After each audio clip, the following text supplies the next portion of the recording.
नमस्कार, आप देख रहे हैं एबी न्यूज। दर्शकों, एबी न्यूज में आपका स्वागत है।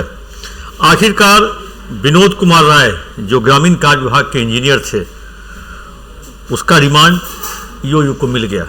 अब कहें जो ईओयू के कटघरे में या कहें उसके पूछताछ में विनोद कुमार राय बहुत कुछ बता चुके हैं और बहुत कुछ बताएंगे, क्योंकि विनोद कुमार राय को पुलिस का रिमांड मिला है, वो भी बहुत कहें जो बहुत प्रयास के बाद, और वो भी रिमांड ईओयू के कार्यालय में ले जाकर पूछताछ करने का रिमांड नहीं मिला है। ये रिमांड मिला है बेऊर जेल में, हॉस्पिटल में पूछताछ करने का 3 दिन का रिमांड आज से शुरू हो गया है। और अभी से कुछ घंटे पहले ईओयू की टीम एक डीएसपी और 3 इंस्पेक्टर के नेतृत्व में बेऊर जेल पहुंचकर कहें जो विनोद कुमार राय से पूछताछ शुरू कर चुकी है। पूछताछ में उसने बहुत कुछ बताया है।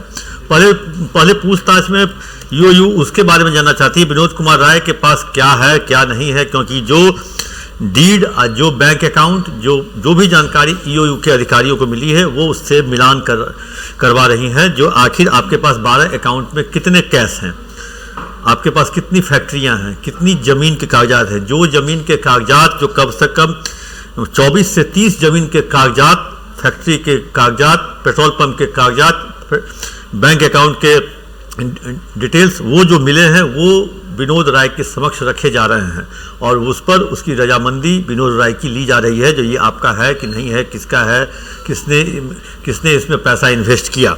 अब विनोद राय के कहें जो गिरफ्त में आने के बाद बहुत बड़े बड़े लोग अब सख्ते में आ गए होंगे, और बहुत बड़े बड़े लोग, क्योंकि उनका पहला प्रयास जो जिस तरह से मेडिकल ग्राउंड पे विनोद राय का रिमांड नहीं मिला, कोर्ट ने नहीं दिया, लेकिन कोर्ट ने 3 दिन का रिमांड पुलिस कस्टडी में या कहें पुलिस की अभिरक्षा या कहें जो डॉक्टरों की देख रेख में पूछताछ के लिए 3 दिन का मिल गया है।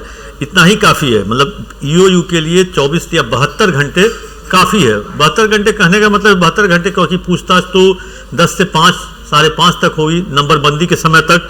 लेकिन विनोद राय एक अपने आप में पहेली हैं, क्योंकि करीब 150 करोड़ के मालिक ये माने जाते हैं। 150 करोड़ की संपत्ति इनके पास है, इनके पास कई जमीन, कई फैक्ट्री, इनकी जो कहें एक तरह से इनके पास से मिला है दो इनके पास फैक्ट्री है। एक बिहार के समस्तीपुर के रोसड़ा में है और एक बिहार के बाहर है गुड़गांव में।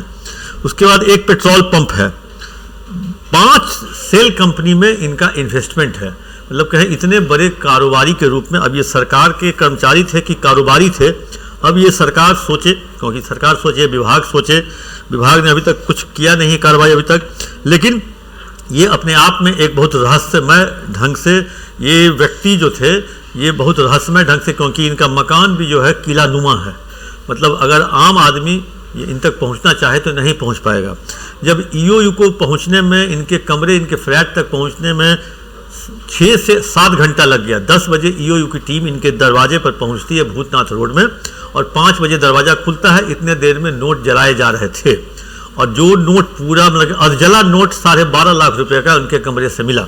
और अधजला से पहले कितने पूरा का पूरा जला दिए होंगे, ये वो नाला के पाइप में, या कहें जो वो एक तरह से कहें जो इनके पूरे सीवरेज सिस्टम को ब्लॉक कर दिया था। और इनका फ्लैट भी अपार्टमेंट टाइप का होगा। अगर आप मेरे टीवी स्क्रीन पे देख रहे होंगे जो पटना का फ्लैट कितना बड़ा है, और इसके पूरे सीवरेज सिस्टम में कहें पूरे सीवरेज सिस्टम के पूरे 3rd फ्लोर से इनका आता है नीचे तक, तो पूरा ब्लॉक हो गया था। वैसी स्थिति में अब ईओयू की जो छापेमारी का लीकेज आखिर कहाँ से इनको मिला। हम कल भी बात किए थे दर्शकों, ये 4 करोड़ रुपया लेकर सीतामढ़ी से निकले थे। लगभग 10:30-11 के आसपास ये निकले, और अमूमन ईओयू को था अनुमान जो 3-4 बजे तक ये पहुंच जाएंगे।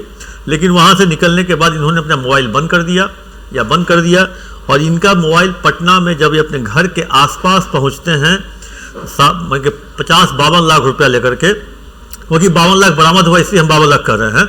और कितना चला ये तो विनोद राय ही जानेंगे या उनकी पत्नी जानेंगी, क्योंकि उनकी पत्नी पर भी केस होगा, और उनकी पत्नी पर भी बहुत ही सीरियस एलिगेशंस हैं।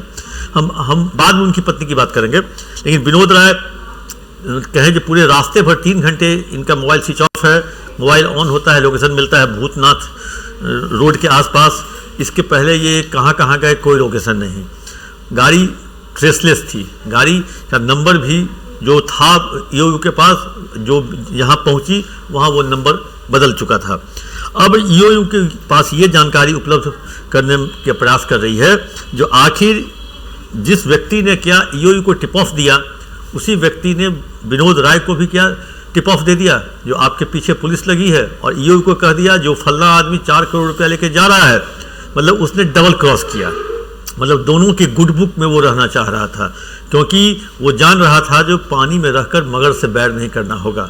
अब ये पानी में रहकर मगर से बैर, क्योंकि हो सकता है जो ईओयू का टिप ऑफ देने वाला व्यक्ति ग्रामीण कार्य विभाग का कर्मचारी भी हो सकता है, विनोद राय से नीचे काम करने वाले जो उनके इंजीनियर अभियंता भी हो सकते हैं, छोटे ठेकेदार भी हो सकते हैं जिनका 2 करोड़ 5 करोड़ 10 करोड़ तक का काम चलता था, वो सारा ग्लोबल टेंडर के कारण वो सारा मारा गया। तो मतलब कई तरह के जो हो सकते हैं जानकारियां, किसी माध्यम से जानकारियां ईओयू को मिल सकती थी या मिली, और उन्हीं लोगों ने हो सकता है जो उनको अगले को लग गया होगा जो ये जानकारी कहीं विनोद राय या उनके लोगों तक न पहुंचे, इसलिए विनोद राय तक भी ये खबर पहुंचा दी गई कि पुलिस आपके पीछे लगी है।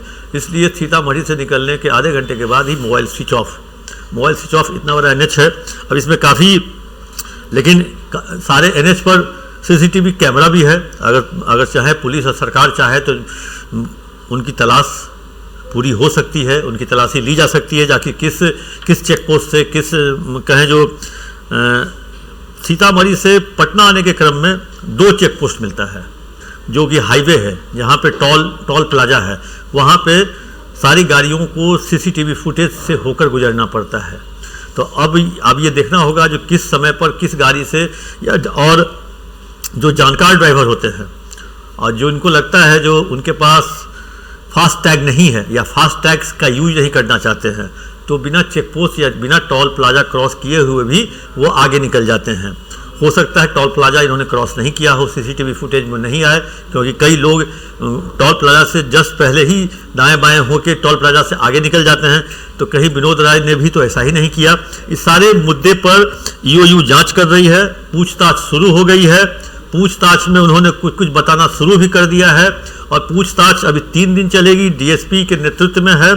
3 इंस्पेक्टर भी पूछताछ में लगे हुए हैं, और पूछताछ के बाद अब वो फलाफल क्या निकलता है, क्या रेड होगा या किसके खिलाफ होगा, पूछताछ ऑडियो वीडियो या कहें लिखित, तीनों स्थिति में हो रही है। तो अब विनोद राय के पूछताछ के बाद ही पता चलेगा जो इस कॉकस में, इस पूरे कॉकस में कौन लोग थे, विनोद राय के साथ कितने लोग थे, इनके आका कौन थे, इनकी टीम में कौन कौन थे जिनके साथ विनोद राय सब कुछ शेयर करते थे। अब 2 दिन के बाद ये सब कुछ सामने आएगा, लेकिन 2 दिन के बाद क्या, हर दिन तो शाम में 5 बजे जो भी टीम है वो अपने ऊपर के पदाधिकारियों को तो कहें जो एक तरह से अपडेट करेगी ही, जो आखिर आज क्या क्या पूछताछ में विनोद राय ने बताया। हम बात करते हैं इनकी पत्नी की।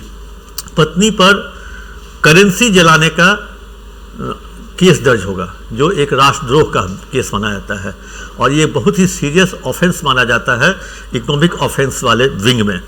अगर आपके पास अगर पुराना जो नोटबंदी हुआ था उस समय का अगर नोट हमारे आपके यहाँ मिलता है तो वो केस बहुत खतरनाक होता है, वो केस भी सीरियस होता है, क्योंकि वो पुराना नोट जो बैन हो गया है वो अगर आपके घर से मिलता है तो उसका भी केस आरबीआई के माध्यम से जो रूल्स है उसके हिसाब से होता है। अब रहा नोट जलाने का, नोट जलाना भी एक कहें अपराध है, और ये राष्ट्र के खिलाफ है, क्योंकि ये आर्थिक रूप से आप देश को क्षति पहुंचा रहे हैं। नोट जिसको घूमते हुए ये ट्रांजैक्शन है, वो सर्कुलेट होते हुए हमारे आपके पास लोकल बैंक से होते हुए, मार्केट से होते हुए आरबीआई पहुंचती है, तो वो एक तरह से कहें ये राष्ट्र को क्षति पहुंचाने वाला एक ये केस पर लोग कहें जो लोग कानूनी जानकार से बात करके इसका भी एक केस अलग से दर्ज किया जा रहा है या इसके किए जाने की संभावना है। दर्शकों 3 दिन तक रिमांड है, 3 दिन तक हम प्रयास करेंगे जो हर दिन के रिमांड का अपडेट हम दर्शकों आप तक पहुंचाते रहें, और इस केस को लेकर के जो भी अपडेट आप तक पहुंचेगा आप अपना कमेंट बॉक्स में जाकर जरूर दें। वैसे कमेंट बॉक्स में कई तरह के कमेंट आ भी रहे हैं, मैं सारे कमेंट को पढ़ता भी हूं, चाहे ईओयू का मामला हो या डीजीपी के जनता दरबार का। लेकिन आप अपना कमेंट देना न भूलें, हो सकता है आपके कमेंट से कोई जानकारी हमको मिल जाए। और मैं दर्शकों आपसे गुजारिश करूंगा, जो आपकी अगर कोई समस्या हो पुलिस से संबंधित, जो पिछले कई वर्षों से आप डीएसपी के कार्यालय और एसपी के कार्यालय का चक्कर लगा रहे हो और अगर आप उस समस्या से निदान नहीं पा रहे हो, तो आप उस कमेंट बॉक्स में जाकर उस डिटेल समस्या की जानकारी मुझे दे सकते हैं। मैं उसमें फर्दर कुछ आगे मतलब उस पर रिसर्च करके आप तक दर्शकों उसकी वो बात पहुंचाएंगे। तब तक ले दीजिए दर्शकों इजाजत। आप अपना कमेंट बॉक्स में देना ना भूलें।